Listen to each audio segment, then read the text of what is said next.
Today I'd like to talk about seeking the positive, and I will do my best to explain that.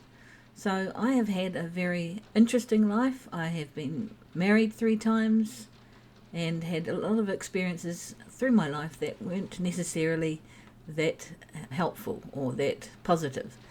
So, what I tend to do, and what I've always tried to do to get myself out of completely focusing on those negative aspects of a situation, I tried very much to look into and to look at the positive that have come out of it. Now, I know somebody who had a abusive marriage, they say some 30 plus years ago, and they still are hanging on to those feelings, that anger, memories, the much less than positive memories of things that happened in that relationship. And I've tried to support them in the past, but it's actually really difficult if a person is not willing to go to counselling, has never done that, and then they just find themselves stuck in this cycle of thinking back to the situation that they've been in. They had children, they had to consider them when everything went pear-shaped. And my thought on that is, I had an abusive second husband, and when I first left him, my thoughts were very negative. I was focusing on the trauma, the things that he had done and said to me, the things that he had done throughout the years that had chipped away at my confidence and my sense of self. But then, after I'd left him, I decided that I would not be labelling myself as a victim. Because in that way, if I labelled myself as a victim and allowed him to make me think that way, then he would have won. He would have not only ruined a chunk of my life when I was with him, but would have the power to ruin the years since. And so I decided that the experience that I had in that abusive marriage, I would use to my advantage. I would use as experience. And how could I do that? I signed up to be a social worker. I had been living up north and I moved to Christchurch. I had quite a bit of family here to support me, and I was able to get into a social work degree course, and the best thing I could have done. So if I hadn't had that abusive marriage, if the things that had happened to me hadn't happened to me, I would probably be doing some sort of office job that would bore me stupid, and I wouldn't have had the interesting career that I've had with social work. So out of that situation that was very negative came a very positive career, and I think I did a reasonable amount of good. I hope I did a reasonable amount of good. I certainly had people say that I had helped them, and so I had taken that very negative life that I had and turned it into something that I learned from and something that I could turn into a positive career. And there's a quote that people use, and it's said that you learn from your mistakes. And I've always said, if you learn by your mistakes, I must be a genius by now.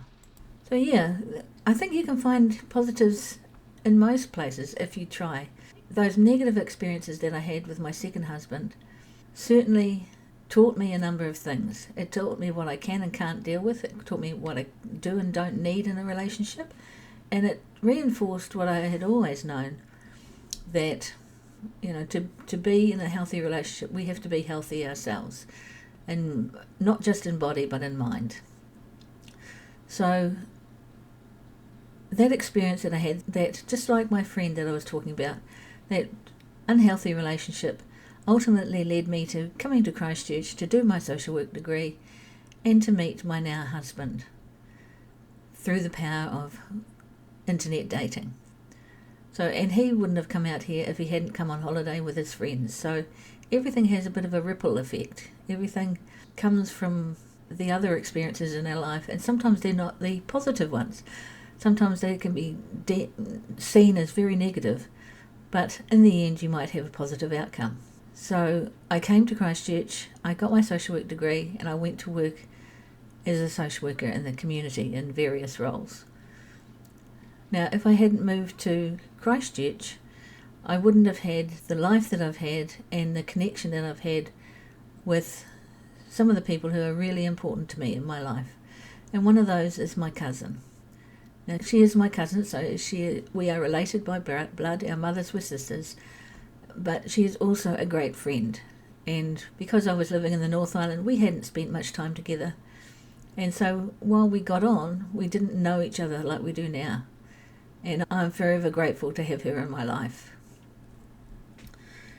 So the way I look at those negative experiences, as I was saying, was look at the positive outcomes, and that the life that I have now is so much more positive than it would have been if I'd stayed up north.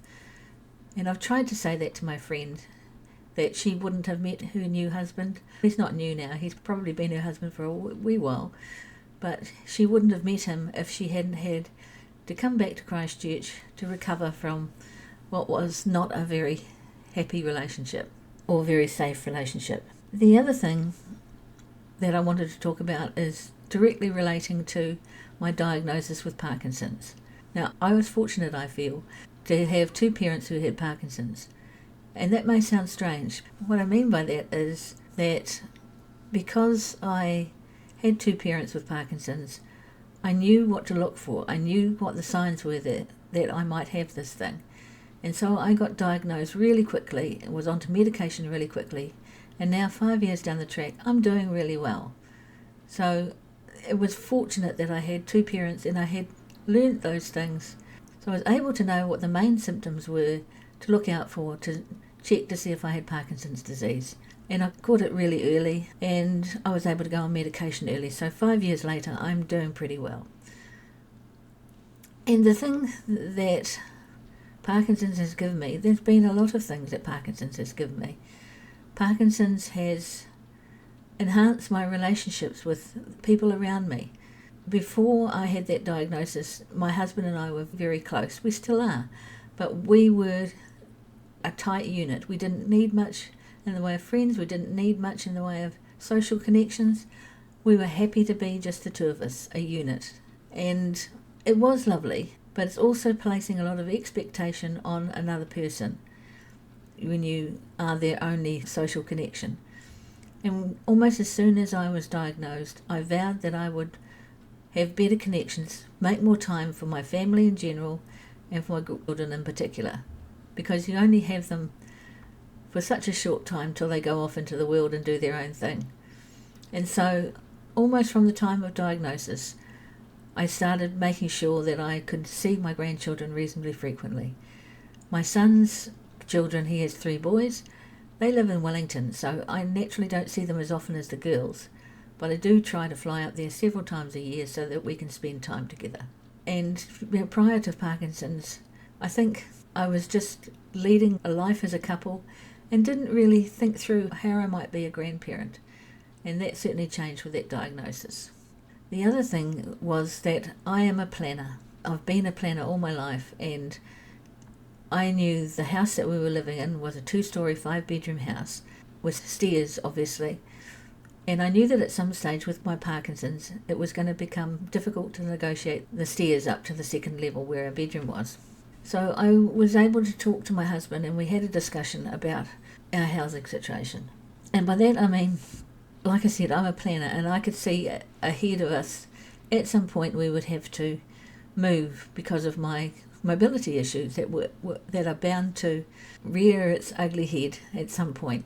And so I sat down with my husband and I talked to him and said, I would like to sell this house and move somewhere else to a single level house, maybe a bit smaller, so that we are future proof, so I know that I can stay home for longer.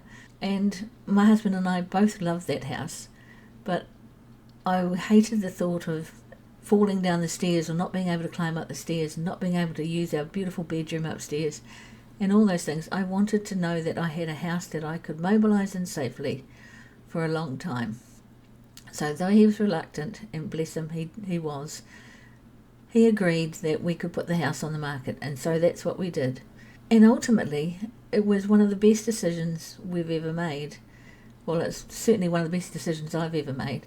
So we moved to a little country town in North Canterbury, and we were so lucky to get a house that really suited us, that was future-proof for quite some time, and that we loved. And so we bought the house that we're in now. Now, as I said before, my husband and I were a unit previously. We didn't need to let anybody else in. We were happy with each other. And so we had no real social circle. But since the advent of Parkinson's and moving to this new town, we go to a support group once a month for Parkinson's, which is great. And it's really good to know that you're connected with other people with Parkinson's. In our other house, before we moved, we had neighbours, but apart from saying hello as they walked past, we never really spent any time with them. So we didn't have a natural support network around us.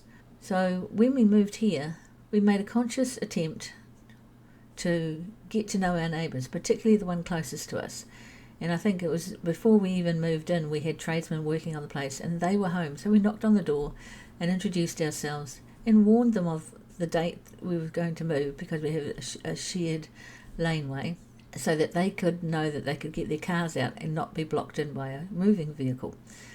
And they appreciated that. And so that was our first kind of connection with that couple. And since then, we have met most of the other neighbours directly around us. And we even have a little quiz team that goes to the quiz maybe once a month, that's held at our local club. And it's great that we get on so well with the neighbours. We chat, we laugh, we give interesting answers to some of the quiz questions from time to time. But, we are connected with our neighbours, and that's great.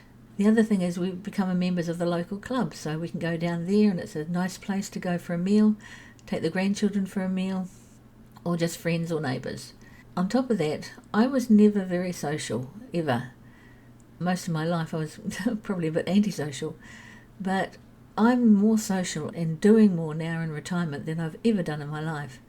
So I have started doing swimming 3 mornings a week, and I've met a lovely group of ladies there. We swim, we chat, we laugh, we enjoy each other's company.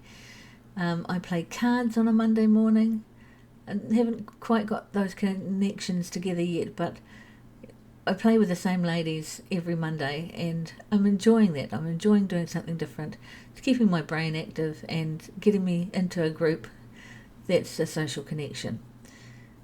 And then the last thing, but by no means the least, is I joined the local bowling club. Now, most of my life from teenagerhood onwards, I always said to myself in the back of my mind, one day when I retire, I will play bowls.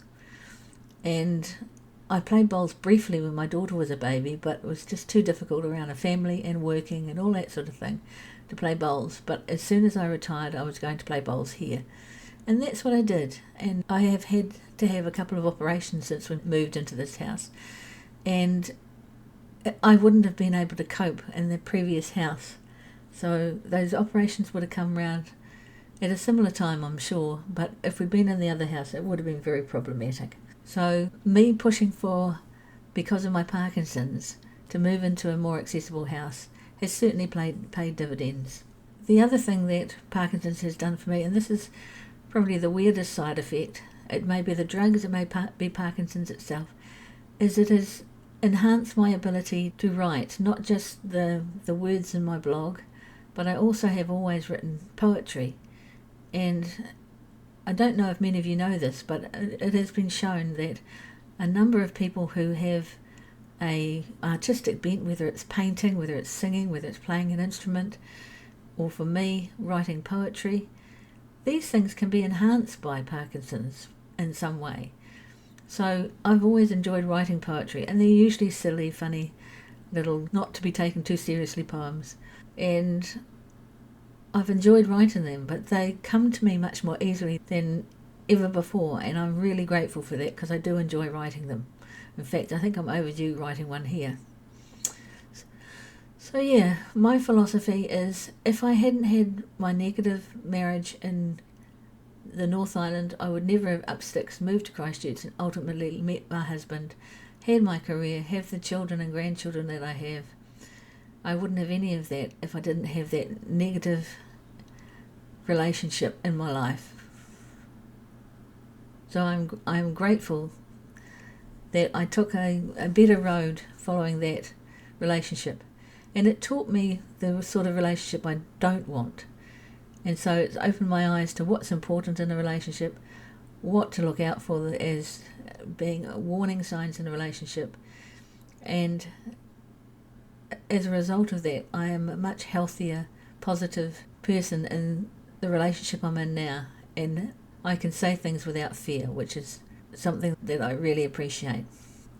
So yeah, if I hadn't had those negative outcomes, if I hadn't had those negative relationships, I wouldn't be where I am today. And where I am today is in a beautiful home with a wonderful husband, with lots of social opportunities that I never had before, and living a positive life and spending time with those I love. So that's my thoughts on seeking the positive out of a not so positive situation. And I encourage you to try to find some silver lining in your life, because we all need that. And I know it may be hard with this condition that we are working our way through, that's walking alongside of us. But if, like me, you can look at it and say, if I hadn't had that diagnosis, would I have met this person? Would I have done this thing? Would I have had the same opportunities? I hope you can find something positive, even if it's knowing that people have stood up and said, I'll be there for you, I will support you, and knowing that they will be. That's a huge positive coming out of this negative, or somewhat coming out of what is not that positive a diagnosis. So this has been Sue from Parkinson Me, my journey with Parkinson's. Kia kaha, be brave, be strong, be you.